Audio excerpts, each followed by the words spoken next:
எந்த ஐயப்பன் கோவில் நீங்க சுத்தி இருக்க கோவில் எத்தனை கோவில்கள்ல உங்களை உள்ள விடல, அதாவது ஆண்கள் மட்டும்தான் வரணும் பெண்கள்லாம் வரக்கூடாதுன்னு எத்தனை ஐயப்பன் கோவில் இப்போ சென்னைக்குள்ளேயோ இல்லை பிற மாவட்டங்கள்லையோ இல்லை பிற நகரங்கள்லையோ எந்த இடத்துல உங்களை உள்ள விடல சொல்லுங்க பார்ப்போம். கார்த்திகை மார்கழில இவங்க ஐயப்ப பக்தர்கள் மாலை போடுறாங்க இல்லையா, அந்த மாதத்துல தான் இந்த இசை வாணியை கூப்பிட்டு வச்சு இதே பாடலை எல்லா முறையும் போடுறான். ஐயப்பன் கோவிலை பொறுத்த வரைக்கும் மிக முக்கியமான கோவில்கள் 4. அதுல முதலாவது கோவில் ஒன்றது சபரிமலை. சபரிமலை ஐயப்பன் கோவில் மட்டும்தான் குறிப்பிட்ட வயதினர், பெண்கள்லாம் போக கூட கிடையாது, குறிப்பிட்ட வயதினர் போகக்கூடாதுன்றது ஒரு நம்பிக்கை. சரி, இந்த நம்பிக்கை ஓரமா வைங்க.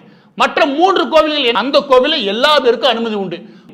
எனவே 4 முக்கியமான கோவில்களை 3 ஐயப்பன் கோவில்களை முழுமையாக அனுமதி உண்டு. அதை தவிர தமிழகம் முழுவதும் கூட கிடையாது, உலகம் முழுவதும் கூட எல்லா ஐயப்பன் கோவிலையும் அனுமதி இருக்குது. ஐயப்பன் கோவில் அனுமதி என்றது ஒரு முட்டாள்தனமான வார்த்தை, தூக்கி ஓரமா வைக்கணும். சரி, ஐயப்பன் கோவில ஏன் அனுமதி இல்லைன்றத நீங்க நம்பிக்கை சார்ந்து கொஞ்சமாவது அதன் மீது நம்பிக்கை இருந்துச்சுன்னா கோவிலை பக்கத்தே போகாதவனுக்கு எதுக்கு அங்கேயே வேலை?